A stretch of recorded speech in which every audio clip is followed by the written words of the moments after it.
Good morning, everyone. Kris here with Inspired Energy. Joining me again, Hartwell. Good morning, Hartwell. Good morning, Kris. Good morning, everyone. Yes. And for those just joining us, maybe what we'll do is we'll start off with like a little recap, and maybe you can just tell us a little bit about Gene Keys and the teachings and exactly what we've been looking at for the past, I don't know, so many weeks. Over 30. Yeah. So, my cat might photobomb us. There we Oh, go. awesome, Oreo. Good morning, Oreo. um, well, the intention behind this interview series is the exploration of human design and the gene keys, which are related. And in these past over 30 weeks, we've gone through all 64 of the gene keys. Mhm. And for those who have been joining us now and then, or even regularly, um, the gene keys represent, if you tried to describe every aspect of reality, an argument could be made that they would all fit into these 64 energetic categories, which we call the gene keys or the gates of our human design. And those energies express themselves powerfully through all of us. You're expressing them now. But depending on the level of your own awareness, your own vibration, and where you are in your own journey, we could say that they roughly express themselves in three great bands of expression, say. We've got the shadow level, the level of the gift, and the level of the city. Now, at the level of the shadow, it means that in some ways the energy that is expressing through us is going to be warped by our fear and distrust of life. Okay. Um, we're we're going to be limited in certain ways. We are going to not have access to the full range and joy and energetic connection of life. However, these things are not static. At any point and at any time, we could rise up to a higher expression of our own energies. And at the gift level, the innate genius that we are all heir to arises in our expression. Because at the level of the gift, our energy and our interactivity with the rest of life is influenced mostly by love and by a greater level of trust and a greater level of flow and a greater, in a sense, voltage of energy passes through us and uplifts and fosters the interconnection of all life. At Mm-hmm. the highest level, which most of us at this current stage in our human evolution don't touch. This is a level of enlightenment, you could say. And how many people do you know are enlightened? Probably none. But the thing is, we do touch into those moments, or we have, in our highest moments, in our elevated states, we get a taste of those. And we also get a taste of them because these three bands, the Shadow, Gift, and City, they they interpenetrate each other. They interpenetrate each other, and there is something recognizable about, say I take the gene key 12, which is purity. At the level of the shadow, it's vanity, and you might say, well, what does vanity have to do with purity? And at the gift level, it's discrimination. What do these three things have in common? But if you contemplate them, you start to feel how they connect. And that's when your mind really starts to open up. When you start to feel the interconnection between all these states of energy. Mm-hmm. And so at the acidic level, which I aspire to, Contemplating that level, this is a level where we lose our sense of separateness, our separate ego sense, and we start to merge back into into the totality, and really we vibrate to and um, get nourished by a radical, by the energy of being in that state, which would be a state of radical trust in God, in life, and in love. Mm-hmm. Um, so, at the base level, how do we make use of this information? Well, you work with, you start by what resonates with you.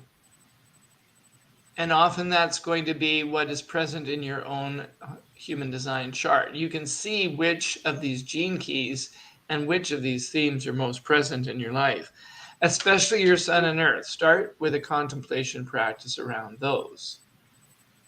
And then, because they represent 70% of your conditioning, and then let go of judgment around the inevitability of your expressing the shadow level of yourself.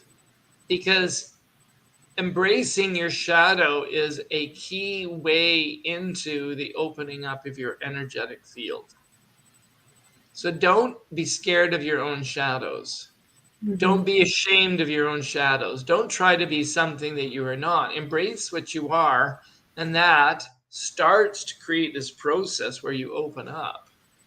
Yeah. And if you have understandings or ways of look for ways to work with your fear, Mm-hmm. with the sense of embracing it, and um, embracing it by transcending it, not embracing it by rejecting it, but Yeah. integrating it. Yeah. You It have a would be thought it would be interesting to see what everybody's learned on this journey, that we've taken through the codon rings and through all the gene keys, and what their experience has been. I know for myself, there was certainly more of a connection to each of the different gene keys and how they operate, and taking a look at how they operate within me, and looking at other people that I know and going, oh, well, that's where that comes from. And that's where this aspect comes from. And I think also, like we have lots of discussions off camera because yeah, we work yeah. together.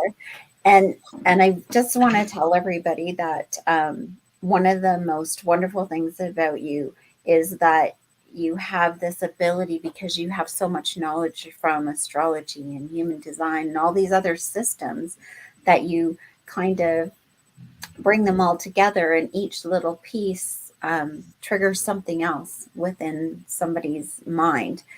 For example, we were talking about the subtle energy bodies, and that we have each have a destiny number, and that's tied into the subtle energy bodies, and then you can see how it ties into your chart, right?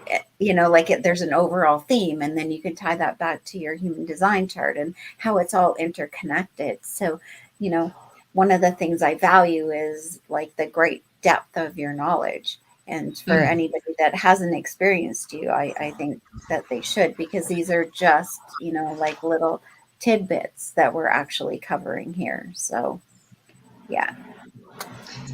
Well, I like what you say. Thank you for your words there, Chris. Hmm. But I also like what you say about this sense of interconnection. Hmm. Um, because I guess, I mean, I haven't gone through these in a systematic way up till now. And so it was a real gift for me too. I had to have to feel like these different aspects of her life are coming alive in me and through Hmm. me. And I've my experience for myself, and I think it's partly to do with our journey through these gene keys, is that I think there's a quiet revolution going on in me Hmm. to be more in connection to my own base energy. Mm-hmm.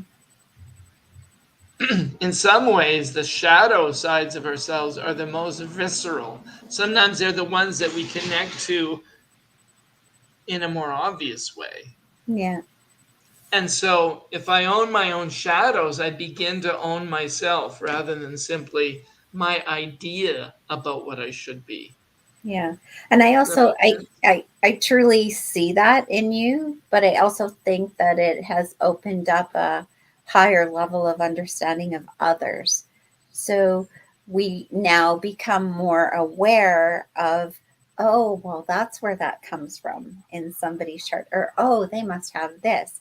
Like you can start to recognize different patterns and different archetypes and different aspects of people and their energies, and it helps to create a more conscious interaction between people, right? Yes. Yeah. And you also brought up one of our key words there, archetypes. Mm-hmm. Um, because these are all the primary archetypes that we humans interact with are represented by these 64 gene keys. You could say that there are 64 primary archetypes. And so we do tune to the fundamentals of life by studying this information.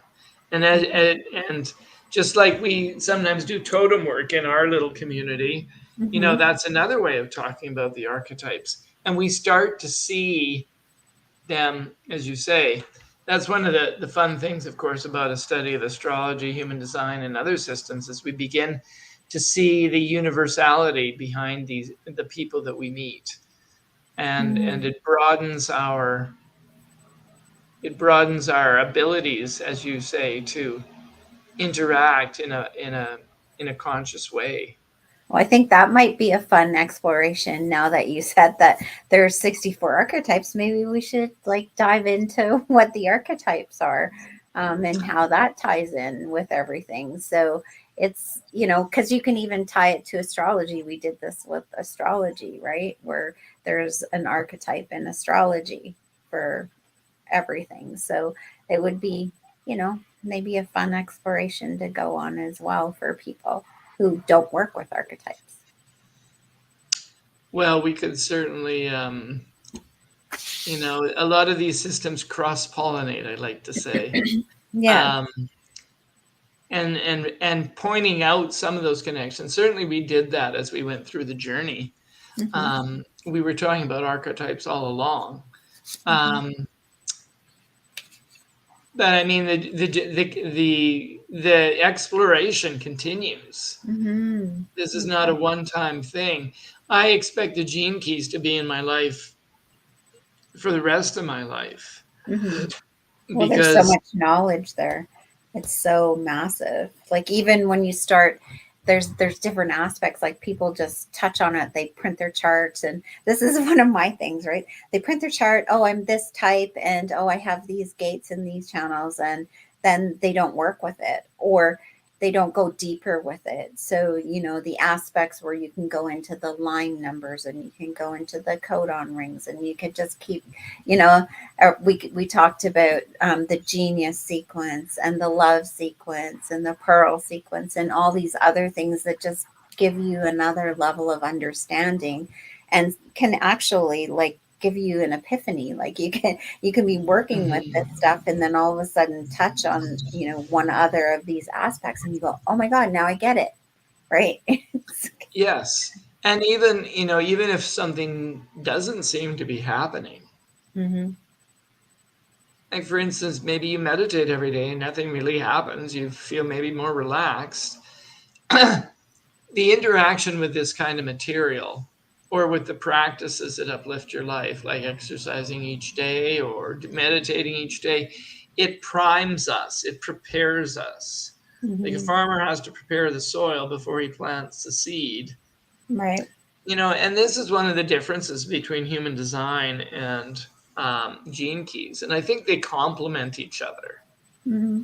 That's my feeling because the gene keys is in some ways so mechanical and there's so much detail to it that you can get lost in a very heady approach to it. Well, I think How that's with any system, right? It, Yeah, for it can be sure. very heady. But with the gene keys, the encouragement with the gene keys is that there are no shortcuts. And the path to enlightenment um, isn't something that you can leverage like some kind of neurolinguistic programming trick. Mm-hmm. You can't hack your way to enlightenment. Mm-hmm. And that's one of the most dangerous things that sometimes comes out of this stuff is people want to have a hack, in today's modern language. Mm-hmm. um, the gene keys is an aid, in contemplation is an aid, but it's not a hack. If you approach it from the point of view of this is going to shortcut my way to enlightenment, Mm-hmm. then you're going to probably find yourself, you know, crashing on the shoals of discouragement. But Mm-hmm. it does. It's like, how when you haven't been physically fit and you start to be more regularly active, and you feel like this sense of, oh, I'm toning my body. I'm feeling more toned. Mm-hmm. Maybe nobody else knows or can recognize that. Well, you feel the energy moving in your body. Yeah. Yeah, you feel good you feel Mm-hmm. better on multiple levels. To me, the process of contemplating the gene keys is kind of like that. Mm-hmm. It tones our system. It makes us gradually more accessible to, higher understandings and higher vibrations, and the expression on the gift and the acidic level of things. Mm-hmm. So it's a valuable practice, my friends. Yes. So I'm interested to see where we go from here.